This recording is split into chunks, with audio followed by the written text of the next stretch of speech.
Hello, body, mind, and soul community. It is so great to see you again. Welcome to another feature provider one-to-one interview. I am so excited this morning. I get to interview Kelley Kessler, who's in New Jersey and who is a physiotherapist turned transformational coach who specializes in going from self-abandonment to self-loyalty. And this is something near and dear to my own heart as I embark on my self-love journey after being an autism mom. So I'm like super stoked to be able to interview and have Kelley here today to talk with us about what she does. Kelley, good morning from the Pacific Coast. How are you today? Morning. Thank you so much for having me. I'm so excited to chat today.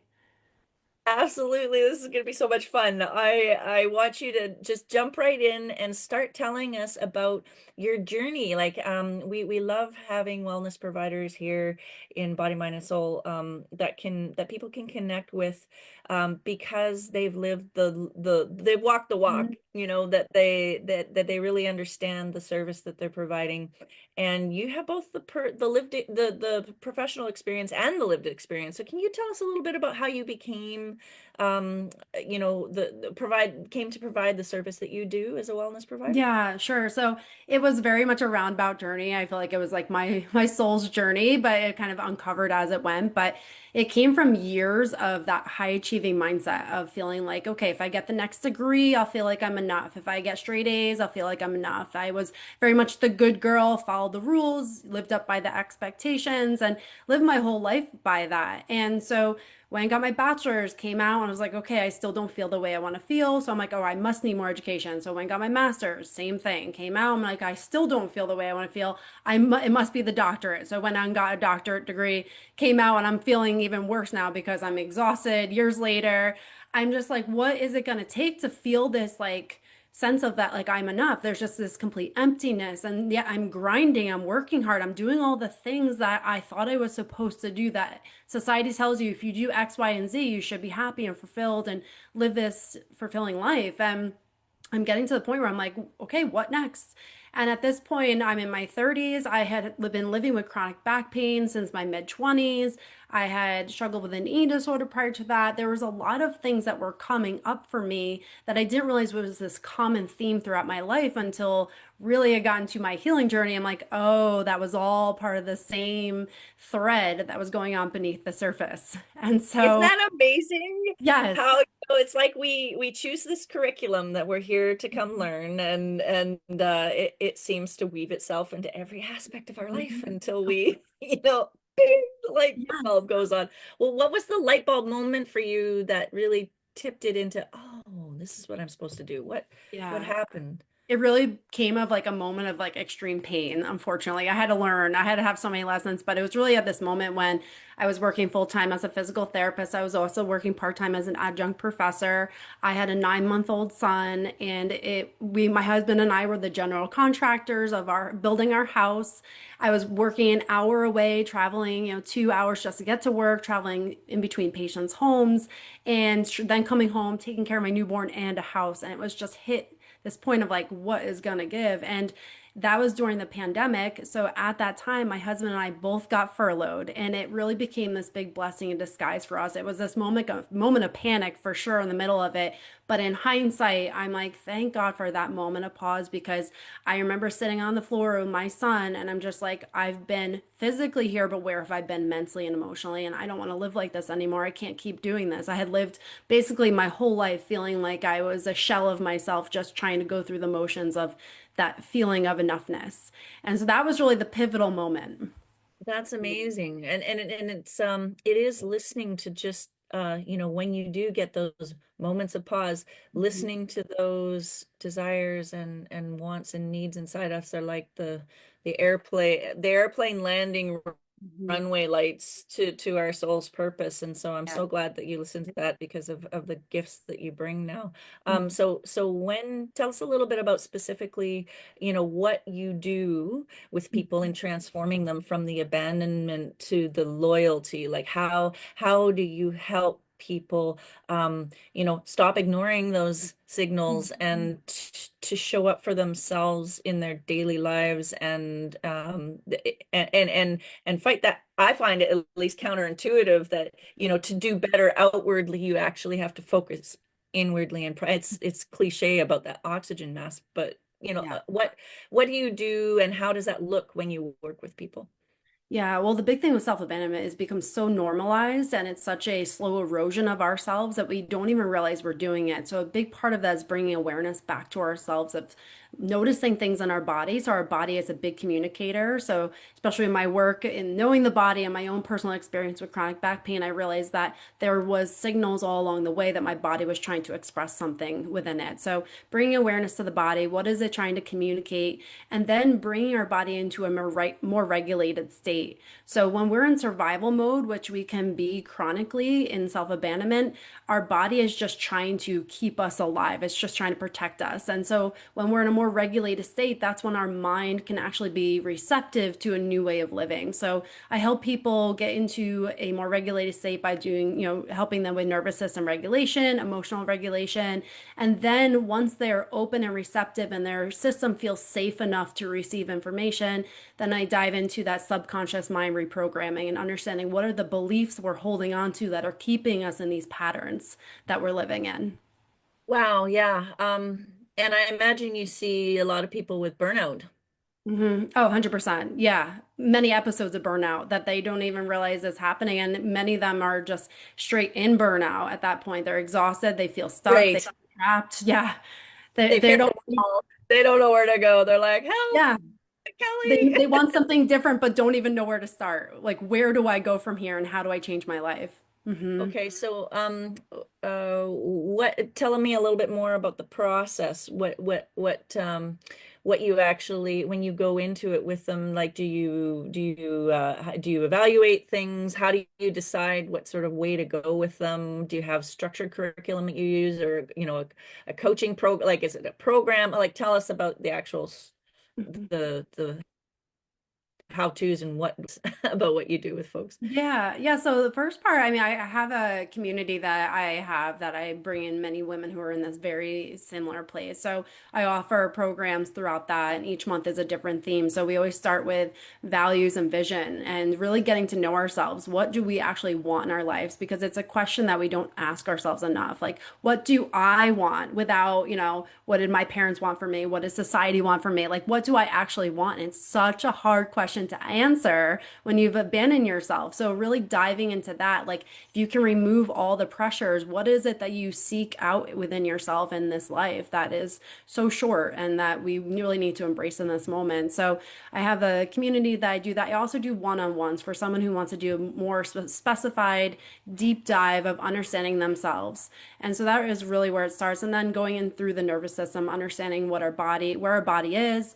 Are we in that survival mode? Are we noticing signs and symptoms of that, of like constant tension, sleepless nights, difficulty focusing? Those are all some of those signs. So before we can even change anything within us, yeah, you really absolutely, that's where we have to start going through the body and understanding that our body is telling us something, and then we have to get into a more regulated state. So I have lots of tools that I teach people that they can integrate into their daily routine. It's very quick, it's short, it's something they can integrate without feeling like they have to take an hour or two out of their day to actually feel a transformation. That's amazing. I really do appreciate that as someone who's had to, think about neurology and with neurodivergence with aggressive and self-injurious child commonly in crisis and trying to calm that vagal nerve, calm those Mhm. sensory issues, get Yeah. yourself regulated and co-regulate with someone, right? Mhm. Like Absolutely. it's tricky and you can really I really appreciate that burnout part as well. So okay, so tell me though, I'm not going to assume that it's just people, who hit the wall and are landing on your doorstep. What is the most common problem that you see, like that people come to you with to face, and what's your best tip to give the folks here some support? What do you see most commonly across your practice? Yeah, so across practice, I mostly work with women, but women who have been self-sacrificial. So they're doing maybe have been raising kids for years. They are committing to their job, so they are constantly trying to climb that ladder and feeling like, okay, if I just get to the next points. The women that have done this for quite some time and they're still feeling that sense of emptiness, and they're wondering like, hey, when is it my time? And a lot of them, unfortunately, have done this for many years, but they've hit that point where they're like, I've got to change something. I don't know what it is, but I got to change something. And so they're willing to step into a new version of themselves. They're willing to just seek out what are some of the options that I can start to feel more fulfillment in my life. And so those are the women I primarily help is, maybe not to the point of that extreme example, but a lot of women who are starting to notice those signs in their body, a lot of women who are maybe in their 40s and 50s and have been living with this for far longer than they've wanted to. Well, I'm gonna hallucinate that, they're starting to think, how long can I keep this up? Hmm. The kids are going to be phasing out, and who am I anymore? Yeah. Like empty nesting stuff, like perimenopausal, menopausal kind of Mhm. area where like your body's not doing the Yeah. same stuff anymore, and you don't know what to do. Am I on the track for typical for you, or Yeah, so it's mostly women in 40s and 50s, but I have worked with women who are in their 20s and 30s who are just oh, feeling a little flustered and they're feeling like I'm doing all the things and I just feel like I don't know how to keep up with all this and they just feel kind of lost in that as well. And well, they're getting I can lost in the see. mix. Sorry, yeah, no, I can totally see that because in my 20s I used to be quite type A, and Mhm. when were describing, no, I'm just going to do this and my Yeah. degree and then my master's and then my PhD, Yeah. like we think we know what we want, and then when we're not getting the things we actually want, we're not listening to our own selves about what actually makes our system and ourselves happy, then if that's irrespective of age. Hmm. That 100%. can Yeah. happen anytime in your life. So I can see you totally being valuable to a whole suite of people Yeah. on It's that it's one. just at what point are you coming to terms with that you don't want to live like this anymore? And it can for some they figure that out very early on, and some it takes a little bit longer of more pain. Unfortunately, some of us have to go through more pain. I was one of those that had to go through a lot of pain to realize that there's got to be a different way, and I don't want to live like this. But yeah, we can very much get sucked into that masculine energy of doing, doing, doing, doing, and never really taking a moment of coming in tune with ourselves and receiving. And I find the biggest thing with women I work with is that they are so quick to give out love and give out, give people all of themselves and relinquish themselves, but they have a really hard time receiving love from themselves and from others. And so that's what I find as a common thread is that they are so good at giving other people love, but when it comes to them receiving love, someone can say it, but they for them to actually feel that it can be really challenging. And I I so feel you, like, and where I have also seen it, it shows up in different sectors of your life. So, like, where I've started to notice once I've started, and I'm totally gonna connect with you later, but like where I've started to notice it starts to show up in other domains. And one of the areas that I've seen it show up and that I hadn't really consciously kind of understood was my business life, Yeah. in that it can show up in terms of not valuing yourself as an entrepreneur, and the services that you give. It can show up in your pricing, it can show up in your marketing, it can show up, and so that's part of the journey as a wellness entrepreneur as well, at least it has been for me. And I Mhm. wanted to ask you, as a businesswoman, providing a service and having a practice and being out there, if for the other wellness providers here in Body, Mind, and Soul, because we love to connect wellness providers with the clients who need them. Let's talk to the wellness providers in the group here. What has been your biggest, you know, uh, thing that you've overcome as an entrepreneur in your business life? And it doesn't have to be, any things that I just mentioned, but Mhm. and what advice would you give to someone coming in to share their true gifts once they've worked with you to find out, exactly what they do want and they're doing that? Yeah, so one of the biggest things I've learned in my journey is that when I first started, I was like scrambling for information, thinking that everybody knew better than me. And like, okay, I'll follow this person, this is what they do, I'll follow to a T. And then it would just like not resonate, but I would ignore what my internal dialogue was saying. Like I'm like, well, they're successful, so it must work. I just have to keep doing it. And then I would, find the next person, be like, well, this is what they're doing, marketing. That must be the way. So I would like grind in that direction. And then it was just that transfer, exactly what you're saying, that transfer of like doing and like never giving yourself a break into now the business world. And I found that myself. So what I've learned through my journey is that like everybody is going to have their own technique and what works for them. And then while it's good to seek out resources and advice and support, 100% there's a time and place for that, but you have to screen it through your own inner world. You have to know, yes, that speaks to me. That's what I need. This is my truth and this is the person that resonates with me. So don't listen to everybody outside yourself. Only listen to the people that you feel very aligned with. And that's all comes from knowing yourself enough. That's amazing. And I'm one of the things as a someone who helps people with online offer crafting and their tech. uh, the reason why I call myself natural entrepreneur is because it has to be natural and authentic to you. It has to be in order to ring true in your marketing, in order to extend to the people who actually resonate with it and who have the need for the transformation that you provide the solution for.